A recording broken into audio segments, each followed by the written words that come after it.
So what do photography buyers need to pay your price?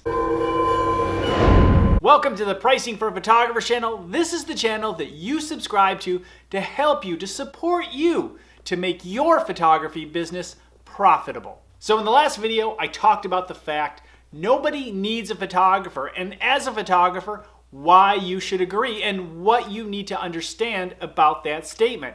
In this video, I'm talking about how you can get the confidence. How can you get people to actually hire you in this age where everybody's a photographer? There has to be some reasons why, and that's what we're going to explore. So I want you to watch the whole video because the fact is, the last thing that I share is probably the most important and probably resonates with most people who are buying photography. But I have a few things I want to share with you ahead of that because I think they're also very important. The first obvious thing is your portfolio, your style. What do you bring to the table? Your lighting skills, your post-production skills. Are you creating images that are not easily created just by pulling out an iPhone? People need photographers for many different reasons. Maybe they don't have time to take the photographs themselves. Maybe they don't have the skill in their mind to create the type of image that they want created, but maybe you do based on your portfolio.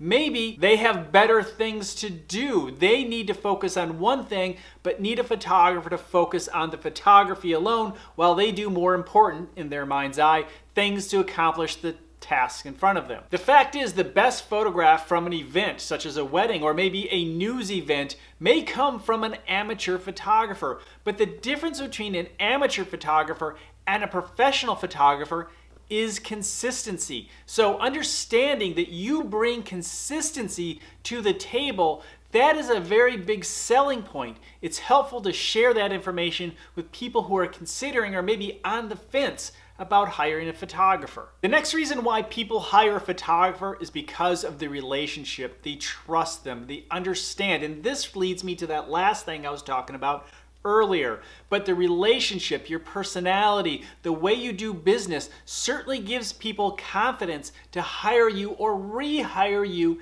as a photographer. So that's something to consider. That is an important part of developing your business, understanding who you are and what you bring to the table for the photography buyer. Okay, the last thing, which I think is the most important thing, although relationships are certainly highly important, that keeps the clients. But the first reason why someone would hire a photographer, even a very expensive photographer, you know, some photographers charge $500, some charge $5,000, and some $50,000. The difference depends on the brand that they have developed. If you are a photography buyer and you have a budget and you know you need the best that's out there, you're gonna pay that $50,000 versus the $500. Not because they're more expensive, but that $50,000 price tag and the fact that that photographer has created other projects of similar size gives them confidence, and they know that if things go bad, they're not going to go back to their boss and say, well, you know, I hired the cheapest photographer for the job. No, they hired the most qualified photographer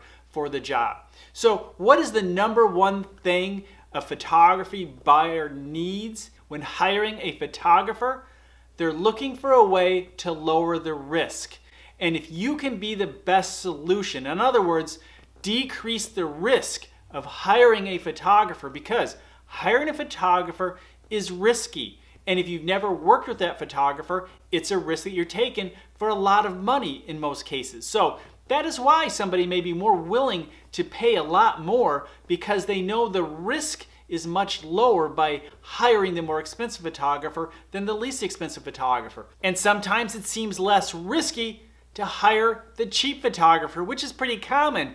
And the reason people hire the cheap photographer, sometimes it's budget, but quite often nobody has given them a good reason or lowered the risk for hiring a more expensive photographer. But if you can do that, people will pay more because they have more confidence that they are going to have a positive outcome. But hiring a photographer in general, if you can do a good job expressing the fact that hiring you lowers their risk and decreases the chances of them looking bad, you get the job. So all the stuff that you have, your skills, your portfolio, your experience, the relationship, the confidence you give them in that relationship, all help to lower that feeling of the high risk that people feel when going through the process of hiring a photographer. So how do you go about lowering the risk for your prospects? I look forward to reading your answers in the comments below. Of course, if you found this video valuable, make sure you like it and share it with your friends. Of course, if you don't want to miss a future upload,